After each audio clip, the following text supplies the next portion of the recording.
Shalom Sobat Pasutri. Senang kembali kita bisa bersama-sama di acara Family Corner pada saat ini. Saat ini bersama dengan saya, Pendeta Petrus Suryo. Selamat datang Pak Petrus bersama dengan kami di studio Family Corner. Saudara sekalian, saya akan memperkenalkan sedikit tentang Pendeta Petrus. Nama lengkap beliau adalah Pendeta Petrus. Dan istri beliau bernama Ibu Yunita Vera. Dan beliau ini mempunyai 2 orang putri, ya, bernama Jeanette Trudita Suryo dan Karen Nacinta Trudita Suryo. Dan juga saat ini Pendeta Petrus menggembalakan di GKY Kebayoran Baru. Nah, saudara sekalian, pada saat ini kami akan membicarakan tentang cara belajar anak, ya Pak ya. Ya. Jadi kita percaya bahwa anak-anak itu adalah titipan yang Tuhan berikan kepada kita sebagai orang tua. Namun di tiap anak kita tahu bahwa mereka mempunyai uniqueness atau keunikan yang memang Tuhan sudah berikan kepada kita. Tetapi terkadang kita sebagai orang tua tidak memiliki kepekaan atau kurang memiliki pengetahuan tentang pemetaan cara belajar anak. Oleh sebab itu, tidak usah lama-lama lagi, kita akan langsung ke narasumbernya Bapak Pendeta Petrus. Nah, Pak Petrus sebenarnya ada berapa ya gaya belajar anak itu ya? Gitu ya. Iya. Baik. Iya. Mungkin sebelum menjelaskan tentang ada berapa gaya belajar anak, mungkin ada baiknya saya jelaskan tentang apa itu gaya belajar. Boleh Pak, silakan. Gitu ya. Silakan, Kalau enggak ya, nanti ya. dipikirnya gaya belajar itu tiduran atau berdiri. Ya, gaya belajar itu sebetulnya adalah satu kombinasi dari cara seseorang di dalam menyerap, kemudian mengorganisir, ya, mengkategorikan informasi yang dia terima. Jadi menyerap informasi, lalu mengkategorikannya, lalu kemudian mengolah informasi itu ketika belajar. Jadi itu yang disebut dengan gaya belajar. Ada beragam cara. Nah, sebetulnya gaya belajar kalau kita lihat di dalam ilmu psikologi pendidikan, ada puluhan model, puluhan teori. Begitu. Dan ada beberapa faktor yang menjadi pertimbangan teori-teori itu. Ada faktor fisik, ada faktor emosional, ada faktor kecerdasan, sosiologis, dan lingkungan. Jadi modelnya itu macam-macam. Bahkan juga salah satu yang terkenal selain yang kita tahu, yang nanti mungkin kita akan banyak bahas tentang visual, auditory, dan kinestetik. Salah satu model yang juga banyak dibahas tetapi lebih rumit itu misalnya oleh David Cope. Ya, model ini mempertimbangkan kemampuan seseorang atau kecerdasan seseorang atau pengalaman belajar seseorang ketika dia memproses sesuatu, yaitu aktif, eksperimental, atau reflektif, observation, atau concrete experience atau abstrak, gitu ya. Nah, itu digabungkan menjadi 4 gaya belajar. Nah, tetapi yang umum dipakai, apalagi di Indonesia, adalah yaitu gaya belajar yang dikembangkan oleh Walter Barth, yaitu berdasarkan learning modalities, modal belajar seseorang atau seorang manusia, yang didasarkan atas sensori yang ada, yaitu visual, modalitas visual, modalitas auditory, yaitu mendengar, dan yang ketiga adalah modalitas kinestetik. Jadi kalau kita memakai teori itu ada 3. Jadi kalau misalnya disimpulkan dari penjelasan Bapak ada 3 ya Pak ya? Yang akan kita lebih kembangkan di dalam perbincangan kita nih. Baik, harus memilih satu model. Nah, sebenarnya ada ciri-ciri yang dominan nggak Pak di antara ketiga ini, yang mungkin bisa orang tua dan kita Sobat Pasutri ini bisa tahu? Baik. Pasti ada perbedaannya ya Pak ya? Jadi, perbedaannya. Gambaran besarnya untuk mengklasifikasikan ini, yaitu gaya belajar visual atau nanti supaya gampang disingkatnya V, begitu ya. Itu adalah satu gaya belajar di mana berkaitan dengan penggunaan indera penglihatan, mata, visual, ya. Jadi dalam hal ini sebetulnya ada beberapa teori yang membagi 2 Ya. Visual itu ada yang nonverbal, ada yang verbal. Nonverbal itu adalah ketika seseorang belajar dengan melihat, maka yang dia lihat adalah image. Baik. Tulisan-tulisan itu hanya dilihat sebagai diagram-diagram. Nah, cara belajar yang seperti ini adalah sangat efektif ketika saat belajar disediakan gambar, grafik, diagram, dan sebagainya. Bahkan ketika membaca buku pun yang dia lihat adalah sebagai gambar sebetulnya, tulisan-tulisan itu. Nah, itu visual yang pertama, yaitu visual nonverbal. Baik. Ya. Nanti ada visual verbal. Visual verbal itu adalah satu cara belajar di mana seseorang melihat tulisan. Senang membaca buku, seperti gitu. Membaca buku, jadi tetap dengan menggunakan matanya, belajar dan mengingat. Cuma yang dilihat adalah tulisan-tulisan dan maknanya. Itu adalah visual. Nah, ciri dominan yang lain di gaya belajar berikutnya adalah auditory. Auditory itu adalah dengan pendengaran. Jadi gaya belajar yang menggunakan pendengaran. Jadi orang yang demikian merasa bahwa yang paling baik saya belajar dengan mendengar. Dan itu sebabnya dia lebih suka mendengarkan penjelasan, berdiskusi dalam kelompok, tanya jawab. Dan yang terakhir adalah kinestetik. Nah, kinestetik ini sebetulnya adalah gaya belajar yang kadang kalau kita tidak memahami, sebagai orang tua atau sebagai guru kita bisa jengkel. Karena apa? Karena anak itu bergerak, ya. Nggak bisa diem gitu ya, Pak Petrus ya? Ya, sebetulnya bisa juga sih diem. Gitu ya. Tapi dia lebih mementingkan begini. Jadi gaya belajar ini sebetulnya ada yang menyebut juga taktil kinestetik. Taktil itu adalah meraba. Jadi seseorang belajar dengan cara memegang, merasakan, meraba dengan indera perabanya. Lalu kalau kinestetik itu artinya adalah dengan bergerak. Pindah posisi atau bergerak. Jadi itu sebabnya seperti seolah-olah tidak bisa diam. Tapi justru bagi orang yang demikian, dia menjadi lebih efektif, lebih bisa memahami, bisa lebih fokus, kurang lebih begitu. Tadi yang Pak Petrus sampaikan tentang, kalau balik lagi di nomor yang pertama itu ya Pak, tentang visual. Tadi ada visual yang nonverbal. Tadi Pak Petrus menjelaskan bahwa ketika seseorang pembelajar yang visual nonverbal, maka orang tersebut atau anak tersebut akan melihat tulisan itu seperti diagram. Betul. Nah, itu maksudnya seperti apa ya Pak? Kalau misalnya diagram itu ya, kalau mereka lihatnya seperti apa? Nah, sekalian biar kita bisa memahami seperti apa anak yang seperti ini di dalam kesehariannya. Tentu saja untuk memetakan baiknya adalah pakai tesnya, dites, dilakukan assessment. Tapi anak-anak yang demikian itu biasanya adalah mengingat dari apa yang dilihat, bukan apa yang didengar. Mengutamakan dari apa yang dilihat. Jadi dia belajarnya lewat itu. Lalu dia mengasosiasikan segala sesuatu sebagai gambar, sebagai visual. Jadi kalau misalnya dia belajar, dia sangat suka bila ada pengelompokan-pengelompokan yang terlihat dalam gambar. Ketika dia membaca buku, juga di buku itu biasanya dia akan memberikan garis di area-area tertentu yang penting, lalu dia akan mengingatnya, ini di halaman sekian, di bagian tengah, atau apa, dan sebagainya gitu. Jadi dalam pikirannya itu dia, pembelajar tersebut mampu memetakan. Wah, hebat, luar biasa ya. Dan orang yang demikian, atau pembelajar visual ini, baiknya dia kalau belajar tidak terganggu dengan suasana sekitarnya, dengan suara, dengan keributan.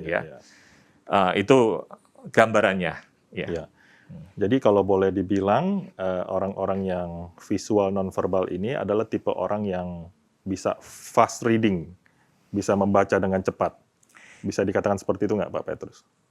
Iya, dalam arti karena begini, karena dia justru kesulitan membaca dengan detail. Jadi seperti membaca buku, saya nggak tahu kalau Pak Gunawan dan juga teman-teman melihat buku yang seperti ini, gitu ya, yang penuh dengan teks tulisan, begitu ya. Ini ngelihatnya aja udah mabok ya. Lihat aja mabok. Nah, kalau melihat teks yang seperti ini, maka orang yang pembelajar visual nonverbal, dia akan kesulitan biasanya. Begitu. Oleh sebab itu, biasanya mereka akan harus dicarikan jalan keluar, dibantu clue-cluenya bagaimana supaya dia bisa membaca itu dengan detailnya. Baik. Kalau enggak, dia hanya melihat yang penting-penting, ini kayaknya penting, begitu ya. Cepat sih cepat, tapi ada teknik belajar cepat, membaca cepat sebetulnya. Oke, jadi bukan itu yang dimaksud ya. Iya. Oke, baik. Nah, memang Sobat Pasutri sangat menarik. Jadi kita sedikit enggak saat ini punya satu gambaran di permukaan ya Pak ya tentang cara gaya belajar anak. Ternyata ada visual itu sendiri terdiri verbal dan nonverbal, lalu juga auditori dan sama kinestetik ya. Jadi sangat menarik Sobat Pasutri. Nah sekarang pertanyaannya Pak, mungkinkah seorang anak itu memiliki lebih dari satu gaya belajar? Ya tentu saja, karena kan sejauh panca indera yang jadi modalitas belajar itu dimiliki, yaitu mata, telinga, dan secara praba, tentu saja itu bisa dimungkinkan, ya. Ada yang sangat fokus dengan satu gaya, tapi ada juga yang pada dasarnya meliputi 3 gaya pun bisa. Iya. Kalau misalnya setiap anak itu di sekolah, kalau misalnya anak yang dipaksa sama gurunya untuk menghafal terus gitu ya Pak ya, lalu tiba-tiba anak ini bilang saya nggak bisa. Nah berarti memang kita harus perlu tahu juga sebagai orang tua untuk menolong anak ini, sehingga anak ini bisa diarahkan sebenarnya dia ini belajarnya di arah yang mana, di gaya belajar yang mana, seperti itu. Supaya dengan demikian si anak ini juga dia bisa terbantu dengan cara pandang orang tua, sehingga anak ini juga bisa mengikuti gaya belajar di sekolah. Seperti itu, Pak. Iya. Sebetulnya proses belajar itu selain dari dirinya sendiri, seorang yang belajar, juga apalagi dalam satu sistem persekolahan, maka sekolah harus memikirkan tentang kebutuhan dari setiap jenis pembelajar dengan gaya belajarnya. Begitu. Nah, oleh sebab itu kita perlu, kalau kita bisa memetakan gaya belajar dari anak kita, maka kita membangun suatu strategi belajar. Karena untuk anak yang gaya pembelajar visual, ada strateginya. Lalu kemudian auditori, ada strateginya. Supaya efektif, demikian juga kinestetik. Jadi kalau menurut Pak Petrus, kita mau kalau mencarikan anak satu sekolah, yang benar yang mana dulu nih Pak? Kita cari sekolah yang bagus dulu, atau kita mampu memetakan gaya anak belajar kita? Sebetulnya sejauh yang saya tahu dari pelatihan-pelatihan yang dilakukan oleh Dignas, pengarahannya dan sebagainya, pada dasarnya mereka mengajak sekolah untuk memahami keadaan itu, bahkan juga melatih guru-gurunya. Namun masalahnya apakah ada goodwill dari sekolah tersebut untuk menerapkan. Jadi bagus atau tidaknya sekolah akhirnya kadang-kadang ditentukan sekedar kepada satu sisi akademiknya, tetapi tidak melakukan satu pendekatan proses pembelajaran yang mengutamakan gaya belajar anak. Nah, agak jarang dipakai. Ini beda dengan kalau kita misalnya khususnya di Amerika gitu ya. Kalau kita kunjungan ke sana, kita akan lihat bahwa teori gaya belajar ini betul-betul dipakai, diterapkan di kelas. Saya kasih contoh misalnya yang paling susah kalau kita ngajar itu kan adalah ngajar anak kinestetik. Karena anak yang tipe belajarnya kinestetik atau taktil kinestetik itu, mereka tidak bisa duduk tenang. Kalau masuk lab, belum diajarin, sudah alat lab dipegang dulu. Bisa pecah. Gitu ya. Lalu kemudian di kelas pun tidak bisa tenang. Nah, tapi menarik, saya beberapa kali ketika kunjungan ke sekolah-sekolah di sana, meminta izin untuk masuk di kelas, ikut belajar bersama anak SD, SMP, atau SMA begitu. Dan hampir di kebanyakan sekolah, mereka itu mengakomodir misalnya untuk anak kinestetik itu, kursi belajarnya itu dibuat yang bisa mengayun. Wah, seru juga tuh ya, Pak Petrus ya. Karena anak yang belajarnya kinestetik itu nggak tenang, dia nggak bisa bertahan lama. Jadi mungkin 15-20 menit sudah gelisah begitu. Dia bisa goyang begini. Kalau di kelas dulu kita dimarahin ya sama guru. Diam begitu.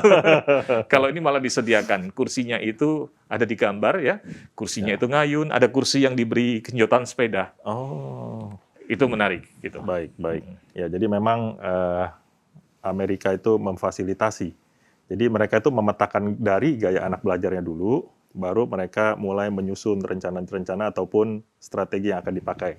Seperti itu ya, Pak Petrus ya? Iya, dan mengizinkan anak belajar sejauh dia efektifkan. Ini kan sebetulnya adalah satu proses menyerap informasi belajar. Ya. Begitu. Saya pernah masuk di sebuah kelas, ada satu anak yang berdiri terus. Lalu kemudian ketika pindah dari kelas agama ke kelas biologi, dia berdiri lagi. Tadinya saya pikir dia dihukum sama guru agamanya. Kalau di Indonesia anak berdiri kan dihukum tandanya. Iya, betul. Lah di kelas biologi kok berdiri lagi? Jadi saya tanya kepada anak itu, kenapa kamu berdiri? Menariknya anak itu menjawab begini. Anak SMP kelas 8. Dia menjawab dengan cukup dewasa, dia berkata, oh karena learning style saya adalah kinestetik di mana saya harus berdiri. Wah. Jadi selama pelajaran itu berdiri dengan kesadaran dia. Wah, unik sekali. Dan dia terlibat ketika ditanya bisa menjawab, ketika guru menjelaskan dia angkat tangan, bertanya, begitu. Iya. Jadi kalau dari pandangan Pak Petrus ada saran nggak nih Pak untuk guru atau untuk orang tua saat ini tentang untuk memetakan gaya belajar anak ini ya? Ya mungkin orang tua saat ini masih belum lebih detail memahaminya. Cara memetakannya gimana Pak? Ya selain ikut tes tadi ya, mungkin ada cara yang lebih sederhana gitu. Oke. Yang bisa dilihat dari rumah gitu Pak. Iya, baik. Mungkin kalau gitu, mungkin di 5 menit ini saya akan jelaskan. Baik, gitu ya, gambarannya termasuk strategi di tiap gaya belajarnya. Itu yang kami Yang pertama tentu saja yang lebih baik adalah membawa ke satu lembaga yang bisa melakukan assessment terhadap seorang anak gaya belajarnya apa. Begitu ya. Karena nanti antara gaya belajar yang di-assess dengan gaya belajar yang kita pikir itu adalah gaya belajar kita, itu bisa saja ada gap. Begitu. Nah, yang kedua kita bisa melakukan pengamatan. Misalnya untuk anak yang tipe gaya belajarnya visual non-verbal, dia akan lebih suka mengingat apa yang dia lihat daripada apa yang dia dengar. Ya. Lalu kemudian dia misalnya diberikan instruksi verbal, ya, diberikan instruksi melalui kata-kata, dia bisa lupa. Tapi kalau dikasih kertas, dituliskan ini loh yang harus kamu kerjakan, dia ingat. Nah ini ciri-ciri gambarannya. Ya. Baik. Dan biasanya orang-orang yang tipe pembelajar visual itu suka sesuatu yang rapi, kamar yang rapi dan sebagainya. Kalau berantakan nggak bisa belajar. Nah oleh sebab itu kita harus membantu anak-anak yang demikian. Strategi belajarnya adalah kalau duduk di kelas, pastikan anak itu duduk di tempat yang dia bisa melihat kegiatan guru dalam mengajar. Karena kalau dia tidak bisa lihat, berarti dia terganggu. Padahal gaya belajar dia visual. Kalau dia membutuhkan kacamata, segera difasilitasi. Karena itu penting buat dia. Kalau sedang belajar online seperti ini, ya pastikan bahwa dia bisa melihat dengan baik melalui gadget yang tersedia, dan kemungkinan untuk anak yang seperti ini dibutuhkan layar yang lebih lebar. Kebetulan anak saya itu gaya pembelajar visualnya ya yang tinggi, dan dia saya berikan laptop ukuran 11 inch yang lebih enak dibawa, lebih ringan. Dia minta laptop saya yang 15 inch. Jadi, padahal itu layarnya layar yang tua, dia lebih suka itu karena lebih lebar. Lalu jaga kerapian ruang belajar dan meja belajar. Dan saat membaca buku, untuk anak-anak yang tipe non-verbal, ya, visual non-verbal ini, ada caranya. Karena dia melihat sesuatu sebagai visual, ketika dia melihat teks yang begitu banyak begini berantakan. Karena dia lebih kepada abstrak sebetulnya. Ya. Nah, oleh sebab itu saya kasih tips, ya boleh ya? Boleh untuk Pak, silakan. Pak Sutri. Ini tips ini sebetulnya tadinya saya nggak tahu bahwa ini tips ini adalah tips dari dunia pendidikan. Karena waktu saya SMP, saya ini tipe pembelajar visual non verbal. Visual non verbal. Okay. Jadi yang saya lakukan adalah seperti ini. Jadi dan setelah saya belajar banyak di pendidikan, saya tahu ternyata ini adalah cara yang praktis yang memang harus dilakukan untuk pembelajar nonverbal, visual nonverbal. Jadi kalau kita lihat teks begini kan penuh dengan teks gitu ya Pak ya. Bacanya susah. Maka ambil kertas ya atau karton yang polos, jangan yang ada gambarnya ya. Lalu tutupkan, ajar anak membacanya dengan cara seperti ini. Ditutup begini, lalu kemudian mulai membaca. Per baris. Oh, oke. Mula-mula mungkin pelan, ya, tapi bisa cepat nanti. Ya. Dan dari situ dia bisa melihat. Kenapa ini perlu dilakukan? Karena pembelajar visual nonverbal, dia akan terdistract oleh terlalu banyak tulisan. Begitu. Dan selain itu, gunakan highlighter. Nah, ini highlighter ini nanti juga berguna buat visual yang verbal juga. Ya. Untuk memberikan satu penekanan di mana yang penting. Ya. Saya termasuk yang visual. Kemana-mana saya bawa highlighter, Pak. Jadi, berikan penegasan. Bahkan, izinkan mereka juga mencoret-coret buku. Ya. Saya selalu kemana-mana bawa ballpoint 5 warna, Pak. Ya, garis, sehingga kemudian dia bisa memetakan mana yang terpenting dari halaman ini. Ya. Lalu bisa ditambahkan dengan tanda-tanda seperti ini dipakai. Signpost ya? Iya. Signpost. Kalau Bapak lihat buku-buku saya banyak seperti tanda-tanda seperti ini. Kadang ada orang tua yang nggak ngerti, mereka tidak senang bukunya dicoret-coret begitu. Lalu gunakan simbol-simbol juga ketika memberikan garis-garis itu. Misalnya bintang tandanya penting, atau tanda seru itu tanda penting. Bintang tandanya harus dihafal. Bulat tandanya harus dimengerti logikanya, misalnya begitu. Wah, ini menarik sekali ya. Dan dipakai secara konsisten ketika juga nanti mencatat di kelas, membuat catatan. Dan untuk anak-anak yang tipe pembelajar visual, maka izinkan mereka catatannya penuh dengan gambar-gambar. Jangan mengharapkan anak kita tulis catatannya rapi seperti zaman kita pendidikan zaman Belanda, hurufnya miring, rapi, gitu ya. Gambar dan diagram akan sangat membantu. Berikan mereka spidol warna-warni untuk mereka boleh menggambar dan sebagainya. Itu tipe visual, non-verbal. Ya, bahkan ajarkan mereka juga belajar mind mapping. Mind mapping seperti ini. Jadi anak bisa belajar sambil membayangkan. Misalnya tentang COVID. COVID itu bagaimana tindakan pencegahannya. Treatmentnya bagaimana kalau kena, lalu simptomnya seperti apa, dan sebagainya. Akan lebih mudah mengerti dan diingat di dalam pikiran orang-orang pembelajar visual nonverbal. Baik. Visual verbal kurang lebih hampir sama, tetapi karena mereka adalah tipe orang yang bisa membaca dengan detail dan suka memahami bahasa tertulis, maka saya sarankan untuk dibelikan buku-buku untuk memperkaya pembelajaran mereka. Baik. Dan dilengkapi dengan misalnya ada fotokopian dari sekolah, maka pastikan itu ada, mereka memiliki. Lalu kemudian tipe pembelajar auditori, kalau untuk tipe pembelajar auditori, strategi belajarnya adalah pastikan bahwa ruangan dalam keadaan tenang. Nah, ini yang harus dipahami dari auditori ini begini. Jadi orang yang pembelajar auditori atau pembelajar dengan mendengarkan sebetulnya tidak hanya sekedar mendengar.